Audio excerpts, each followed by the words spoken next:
Um, just for Nick's benefit, to a certain extent, Sal, even though Sal has been with us a couple of times, I kind of built this program around our interns in Santa Clara, and so it's primarily for Reagan and for Caleb. But we've invited other preachers, and we've had other area preachers jump on from time to time. And so I think usually we have at least 4 or 5 guys. Sometimes Mike Allop in East Foothill and Matt from Miller Avenue come on.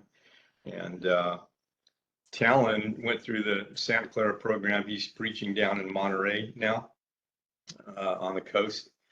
And so we're doing a couple of quarters of church history, and everything from the apostolic age all the way to restoration history, and some of the things, the challenges that we face today will be next quarter. And so we're looking at the end of the antiquity and the beginning of the Middle Ages today in the papacy. And so there are a couple of things that we'll look at today in particular that I think are really important. And if you're ever talking to Catholics, and we tend to talk to quite a few even here, then these are good things to know. We had a study with a Catholic from Barcelona last night, and we were in Luke chapter 7, and he was making a point. This reminded him of Catholicism. And so my wife is a former Catholic from Germany, and she's in Germany right now. And so we have a lot of ex-Catholics in the church. So these things are good to know. At least the development of the papacy, I think, is really important. There's some stages there that are definitely worth knowing a little bit about. And then at the end of each session, when we could discuss a little bit, but I also have some recommended books. If any of these things is interesting to you, at the end, I'll recommend some books for further study if you want to chase down some of those birds a little bit more. Okay, so let me pull up the PowerPoint.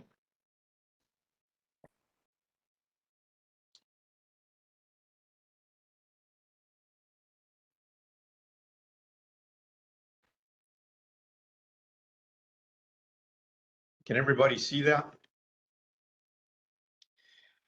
I can see. Okay, so the rise of the papacy and other not so trivial developments. In 476, Odoacer and the German barbarian hordes came down into Italy and ransacked Rome. And oftentimes 476 is kind of the date that is given for the demise of the Roman Empire in the West, even though prior to this, and we looked at a time or two ago, Constantine in the early 4th century established Constantinople, which we also know as Byzantium, or the modern word Istanbul, in modern Turkey, as kind of the Eastern imperial city. So you have Rome in the west, Constantinople in the east. And what happens when Rome falls into the 5th century is the eastern part of the Roman Empire continues on. And it continues on for roughly 1,000 years, from the beginning of Byzantium or Constantinople until it's finally ransacked by oncoming Muslim hordes. So that eastern part of the Roman Empire, they can still consider themselves Romans, still use Latin for a time until they morphed back into their comfortable Greek language. And so there is no more Roman Empire in the West, and this huge void involves a lot of political and military skirmishes, leaving a void that actually gives the Bishop of Rome even more opportunity, and he was opportunistic, and several of them were, to capitalize on the open door to grab more power. And so the Byzantium Empire in the east serves as kind of a buffer state between the Muslims who eventually rise up and Western Europe. But Western Europe, for the most part, is a bunch of smaller city states and regional power bases. And the papacy and the Roman Catholic faith really begin to blossom and spread to every aspect of Western Europe, including the Germanic hordes that invade them. So Catholicism goes even into Germany, and you see a lot of that in the centuries that follow. But meanwhile, in the East, you have a huge church building that is built. So in the 6th century, as the armies are fighting for control of war-torn Italy, the eastern part of the empire continues. And on December 27th, 537, Emperor Justinian, who's probably the most famous emperor of the Eastern Empire after the fall of Rome, he dedicated the Church of Holy Wisdom, or the Church of Hagia Sophia, in Constantinople. And it's, to this day, it's like the Golden Gate Bridge of Constantinople. It's the most recognizable thing in the skyline there. 250 feet by 107 feet with a dome, 107 in diameter. And when Justinian reached the pulpit to dedicate this thing, he stretched out his arms toward the dome and said, "Glory be to God who has thought me worthy to finish this work. Solomon, I have surpassed you." And so that's a humble claim for an emperor to make. But again, this is what it looks like. I'm sure you've seen it if you've ever seen Istanbul in pictures of Turkey, and it's now got all the trappings of a mosque on the inside, because at some point you have the oncoming Muslims who essentially take over Turkey, and but the thing is huge, and again it goes back all these centuries, and so this Justinian emperor reigned from 527 to 565, and another thing that he did, and again you've got kind of a mixture of church and state taking root ever since Constantine in the beginning of the 4th century. But Justinian orders pagans to attend church and be baptized or suffer exile and the confiscation of their property. Now, that's one way to get people to go to church. I don't recommend it, but what would you think would be the net effect in society at large of that kind of an edict? What kind of Christians would you produce? Obviously, a lot of them are just going to be nominal, subservient people who do minimally what they have to get along in society, but really without any kind of real devotion to Jesus Christ or the New Testament. And so we get inch by inch, foot by foot, mile by mile, farther away from New Testament Christianity during this period. Justinian also passed laws against alien religions.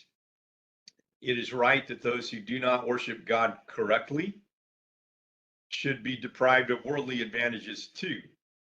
So again, establishing a more of a Catholic agenda, even though Constantinople is in the east and it's more Eastern Orthodoxy than Western Roman Catholicism, but against Arian Christianity or other offshoots, other competing ideologies within what was still considered the church of the time.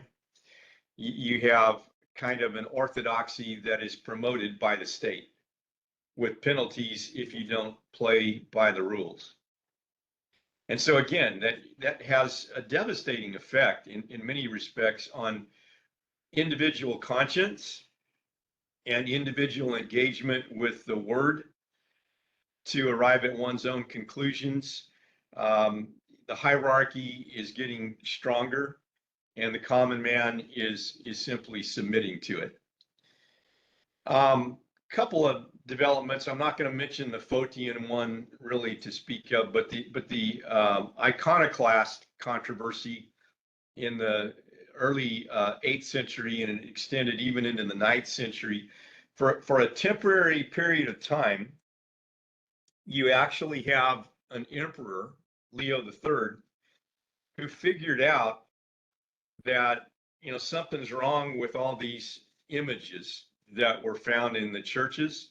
You have images of Christ with the the bubble around the head showing a symbol of holiness and connection to God. Images of the apostles, images of Mary, and so on, and finally figured out that this is smacks of idolatry. And iconoclasm is literally image busting, image breaking, and for a while, for a few decades especially, you have a huge controversy of those who wanted to do away with all the images. But by then they were so entrenched that you have another side to that debate. And so the those who defended the images, and this is interesting, there were about 4 or 5 arguments in defense of the images in the 8th and into the 9th century. One was this idea that the biblical commandment forbidding images was superseded by the incarnation of Jesus. And since he actually became flesh and became incarnate in visible matter, therefore they were not depicting an invisible God, but as he appeared in the flesh. And so they kind of shifted the issue in arguing that it was okay to represent what God himself had represented. Further, in their view, idols depicted persons without substance or reality, while icons represented real persons. And so they used that as a second argument, that all religious images not of faith are idols, but all images that pertain to our faith are icons to be venerated. Thirdly, they regarded written tradition opposing the making and veneration of images. They asserted icons were part of unrecorded oral tradition. And they even cited 2 Thessalonians 2:15 to obey the traditions that are handed down. And they simply argued that these are oral traditions, not written traditions as part of the written New Testament, but they're oral traditions that we are to venerate the icons. In the fourth place, there were arguments drawn from a supposed miracle of an icon of the Virgin Mary painted with her approval by supposedly St. Luke, and other miraculous occurrences surrounding icons gave them fodder for arguing for the approval of icon practices. And then finally, they argued that the emperor had no right to weigh in on this. Only a church council could. Separation of church and state. And if a church council decided the issue in favor of icons, then they were good, because by this time they were already latching on to the idea of apostolic succession, and a council represented the decision that the apostles would have made if they were here, supposedly. And they would look at Acts 15 and other passages as a precedent for that. So again, there's all kinds of things wrong with this argumentation. But thoughts, anybody have thoughts about that? You could see that the mainstream church is getting farther and farther away from New Testament Christianity on multiple levels, and we'll talk about the papacy here in a second. But any comments? Icons are idolatry, period. But it's amazing to me the ingenuity that was used to try to justify them. And if you walk into a Roman Catholic church, but even more so, probably an Eastern Orthodox church, there's a Greek Orthodox church in San Jose. You've also got an Egyptian Coptic church in San Jose, or maybe Campbell, I can't remember. But I've been inside those buildings, and you see these icons everywhere, and they're images that are venerated and held in extremely high esteem, essentially worship. And so, again, any thoughts or questions about that? So in the Orthodox tradition, it's interesting because they will actually say that these icons, after they've been blessed, they are gateways to heaven. Yes. It's such an extreme position they hold in. And I've been to a lot of Orthodox churches or Catholic churches, Lutheran churches, Anglican churches, and it's always an uncomfortable feeling when they're always turning to the cross or the crucifix they usually have in place. And that's what people are looking at when they're doing the prayer. Now, obviously, some traditions will say, well, we're not worshiping it. We're just using it as an example to remember Christ. Um, but at the same time, do you really need these icons to remember Christ? And if you do, maybe that shows something else that's going on wrong with you. Just an Yeah. opinion. There's a whole lot of parallels between their rationale and ancient idolaters' rationale. The image is a representation of something that's supposedly behind the image. And good point, Sal. Appreciate that. I'm not going to say a lot about the Photian schism, but you have this Photius who was appointed the bishop or patriarch of Constantinople by the Byzantine Emperor Michael III. Pope John VII in Rome was radically opposed to that. And again, it's a kind of a church-state issue. But you have the beginnings of some squabbles between East and West with these issues. And they continue on in some other ways. For example, and we're going to look at the papacy in a second, but in the late 6th century, the 590s, Gregory the Great of Rome had a spat with John Jejunator the Faster in Constantinople. At issue was which bishop is the universal bishop.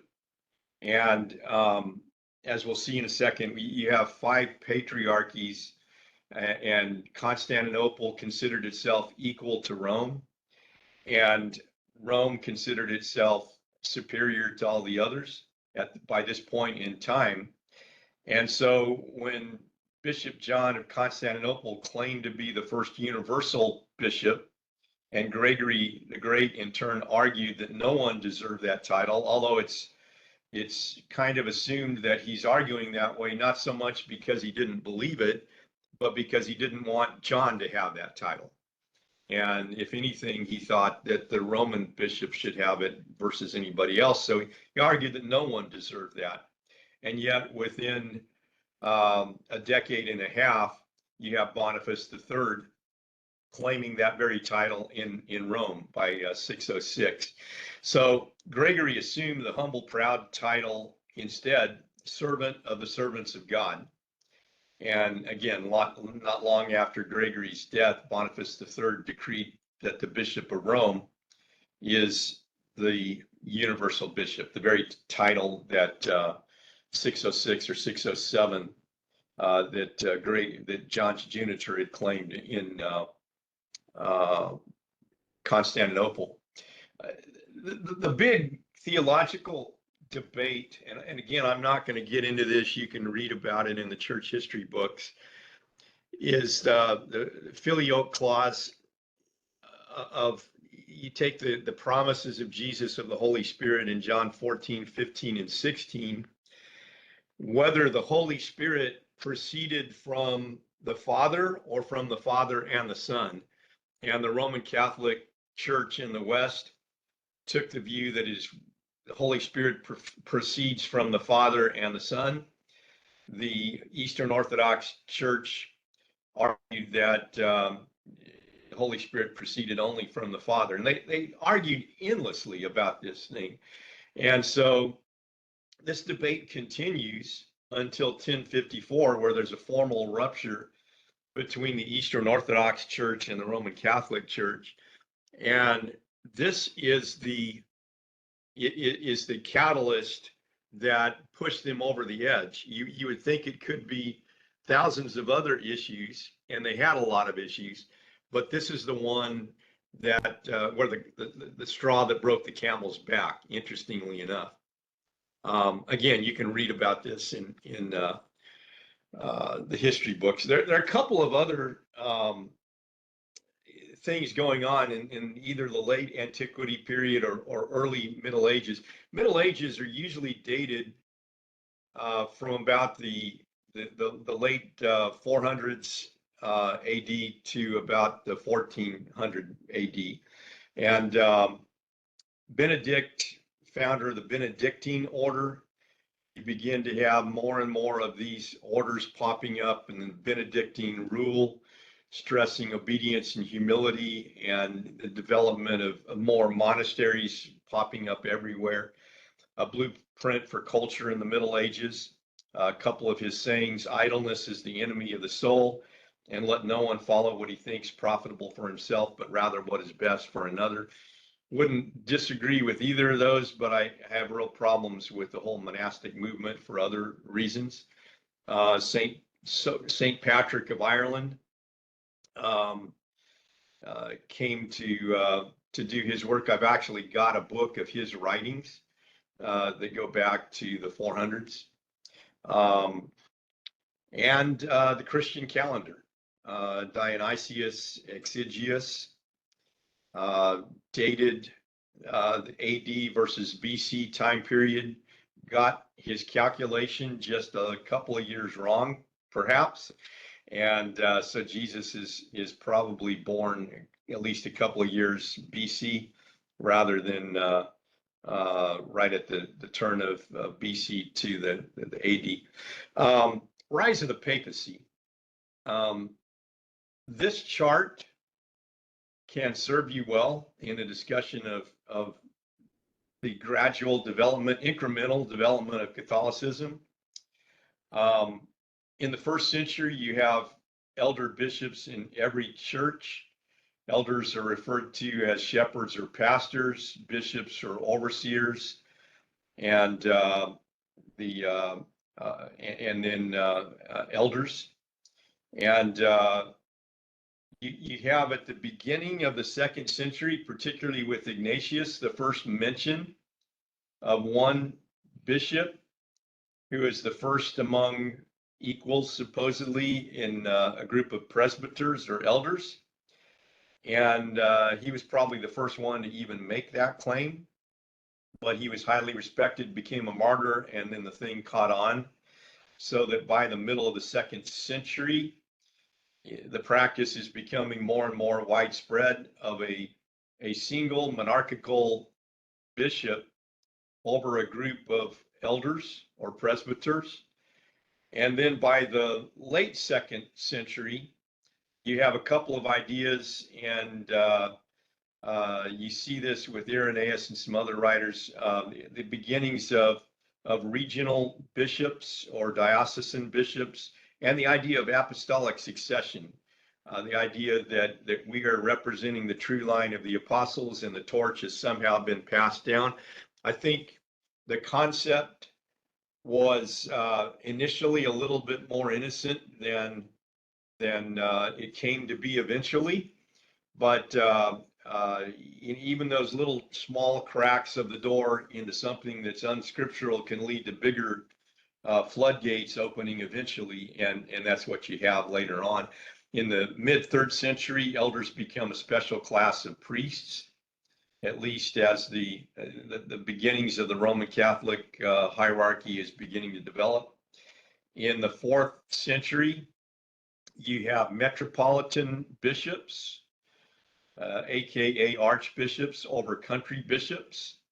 And the metropolitans served larger churches like Rome and Corinth and Ephesus and the larger cities, whereas in the smaller cities, you simply had bishops working over a group of elders. And in these big cities, metropolitan bishops who began to take on a regional importance.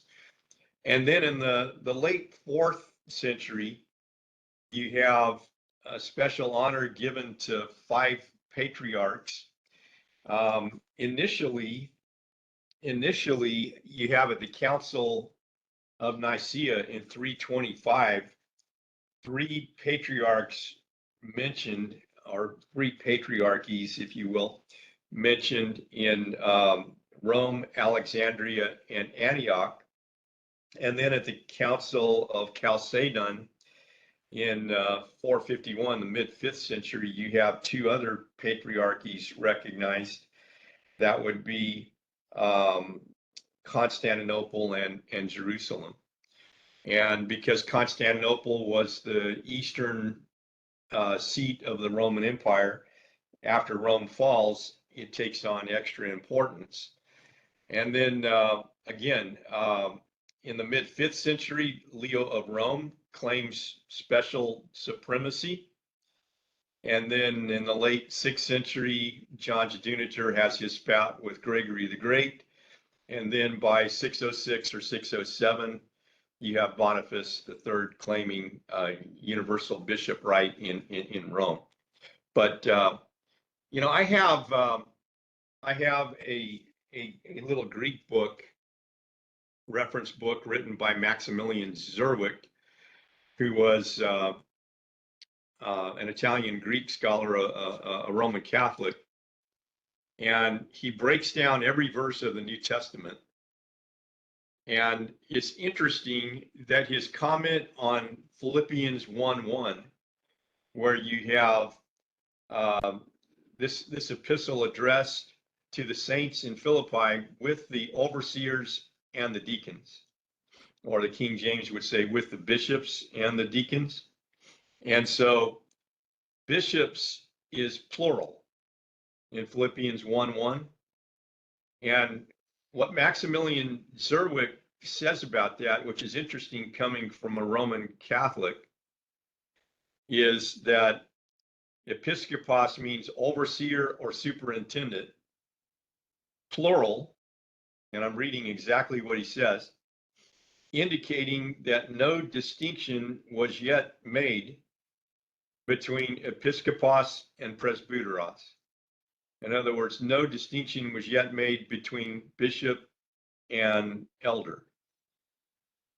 I think that's a significant admission coming from a Roman Catholic, but in Philippians 1:1, you don't have that distinction. And here's a Roman Catholic who admits as much. And so something that you first see in the 2nd century. And then, of course, by the time you get to the 5th, 6th centuries and into the early 7th century, you have a real full-blown papacy. And again, even that is not exactly the papacy of today. But Leo I, mid 5th century, as barbarians invaded Italy, the prestige and power of the Roman bishop actually grew because you have kind of a power void.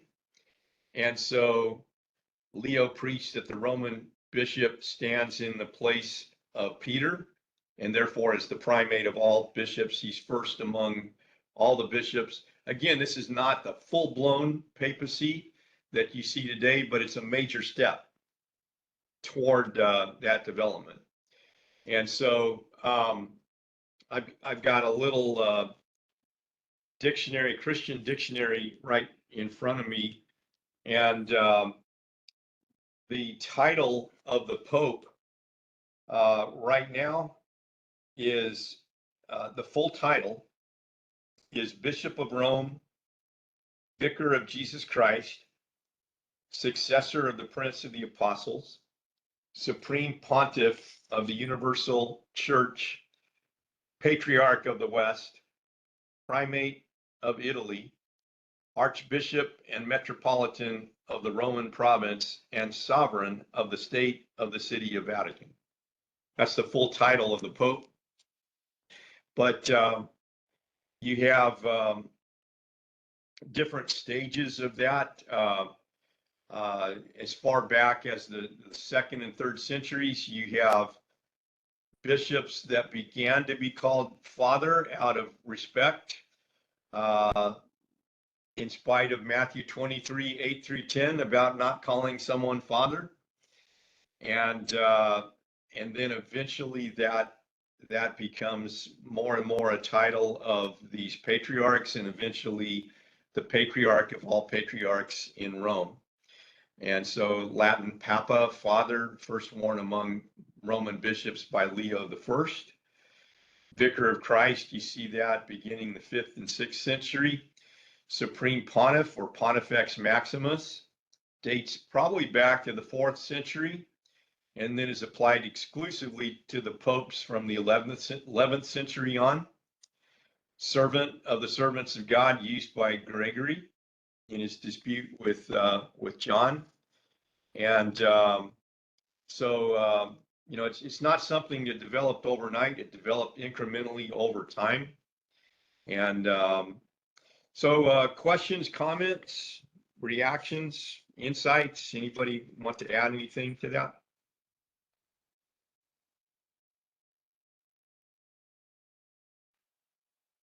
Okay, so one of the huge things that happens in the early Middle Ages, and I'm not going to develop this, I'll refer you to a couple of books if you'd like to read more about it. And you probably should. I mean, we've baptized 3 Muslims over the last 5 years, and there are Muslims in this area that are really frustrated with Islam. And it's an opportunity that you should not discount. So, but Muhammad comes on the scene in the late 6th century, early 7th century, and Islam becomes a fierce rival of both Orthodox and Roman Catholic believers, particularly of the Eastern Orthodox. And as Islam expands, and Muhammad was a murderer, I have no qualms about saying that. And this is a murderous movement from the very beginning. They wield the sword. And so they conquer these vast regions and become a threat to the Byzantine Empire in the East, which holds them in check for many hundreds of years. But nonetheless, they tend to decimate the Eastern Orthodox side of things even more so, which again creates the loss of a counterbalance to the Western migration of power in Rome. And that allows Roman Catholicism to become even more dominant than it would have otherwise, perhaps. And so the other interesting thing about this from a church history standpoint is as these Muslims are beginning to establish themselves in Asia, they're taking over areas where Eastern Christianity had been dominant for centuries. And of those 5 patriarchies, the Muslims quickly took 3 of them. They overran Jerusalem, they overran Antioch, and they overran Alexandria in Egypt, which left only Constantinople and Rome in terms of the 5 patriarchs. And so the interesting thing, that's 60% of these patriarchs that are overtaken by Islam, and so you have this huge rivalry growing, and eventually these Catholics become so upset over this that you have kind of a pushback in the form of crusades that are going to take place a few hundred years later. And we'll leave that chapter to a later time. But the thing is, Islam becomes a real threat and just decimates Eastern Christianity. And much of that history of the Eastern side of the things has been lost to us. I've got one book that does a pretty good job of, and it's called The Lost History of Christianity, and it talks about Eastern Christianity. But we don't know a whole lot about that because Islam just overran it and destroyed it and burned books. And so, but anyway, in summary here, this is still church history, but New Testament Christianity is largely vanishing by this point from the main stage. True believers are on the fringes. You have some of those who still belong to what was becoming the Roman Catholic Church, who believed a lot of true things, but it became harder and harder for them to function without subscribing to heretical ideas that were becoming part of the mainstream. So Catholicism, Eastern and Western, has become a worldly, wealthy, and power-driven enterprise, and lots of expensive property, lots of carnally driven considerations. And so next time we'll look at some of the late medieval developments and doctrinal deviations of Catholicism, particularly Roman Catholicism, but I want to say a little bit about Eastern Orthodoxy, because we tend not to know a lot about that. Sal does a little bit, but a lot of us don't give that a lot of time. So if I were teaching this to a church, I would ask these questions. What is wrong with a human being becoming a universal pope? As Catholicism becomes dominant, common people are moved by worldly considerations to conform rather than by grace and love. And you have the development in Western Europe of a Christian society, but it's outwardly Christian in name, but a lot of the inward power is just they have a form of godliness, but are denying the power thereof. The outer trappings of material success are not a good barometer of God's approval. God looks not in the outward appearance, but on the heart, 1 Samuel 16, verse 7 says. And you have the jurisdiction of an elder being the flock over which the Holy Spirit has made you overseers, Acts 20:28. Elders in every church, Acts 14, and so on. But and then the question of idolatry, how it can creep into the church even. But if you're interested in any of this, again, these are books I recommended last time. The Lost History of Christianity speaks to Eastern Christianity of the first 4 or 5 centuries before the Muslims pop in and just decimate them. And interesting because a lot of that has been lost to us. The emergence of the Catholic tradition by Yaroslav Pelikan, a good doctrinal treatment of Augustine and several other developments there. And then the 2 books on the bottom, Church History on the left by Everett Ferguson and The First 1,000 Years by Robert Wilkin. I would recommend those books about early medieval Christianity above all others that I know of. And then there are good books on Byzantium, such as Edith Wharton's one on the bottom there. And then for later medieval Christianity, Kevin Madigan has written the definitive book on that, anything after 600 AD. He's got a good treatment of that. It's a popular book. It's good material, but it's just written a few years ago. And then if you want, I've got a bunch of encyclopedias of church history. One of the best ones is Christian Dictionary, Nelson's Christian Dictionary. And it has good information on the development of the popes. This, if you're studying Islam, Sword of the Prophet is good. It shows how murderous and evil Muhammad was. Seeking Allah, Finding Jesus, a popular book that you could give to a Muslim. And then chronological and background charts of church history by Robert Walton. I'll show you that because I'm done with this PowerPoint. If you know, it's this book here, and it has really good charts. Like here's the development of the episcopacy in the first 5 centuries, and you have, you know, just broken down those developments that I have put in a chart form. What happens in the early 2nd century, the late 2nd century, the 3rd century, 4th century, 5th century, and stages. And so it's just full of charts like that that are extremely valuable if you just want a simple breakdown. And so I highly recommend this.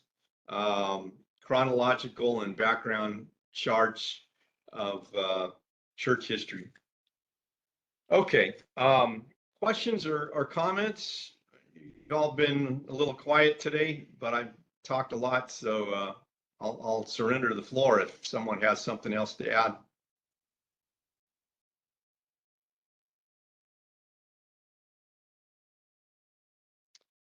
Okay, well, you all have a good day. We'll look at other doctrinal developments in Catholicism, including the various centuries where different key things happen. You know, what century does penance begin? When does infant baptism start? When does instrumental music? When does that kick in? Other developments in Roman Catholicism. We'll look at that, different centuries, as well as a little bit of Eastern Catholicism, Eastern Orthodox religion. We'll look at a little bit of that as well. And they're about to collide in 1054, and that's the final straw between those two, separating the two into two different fellowships, if you will. Okay, appreciate you all being on the call today. Welcome to town, Nick, and look forward to some time with you later on. Good to see you back in town, Mike, and we'll all see you a little bit later. Take care. Thanks, Mike.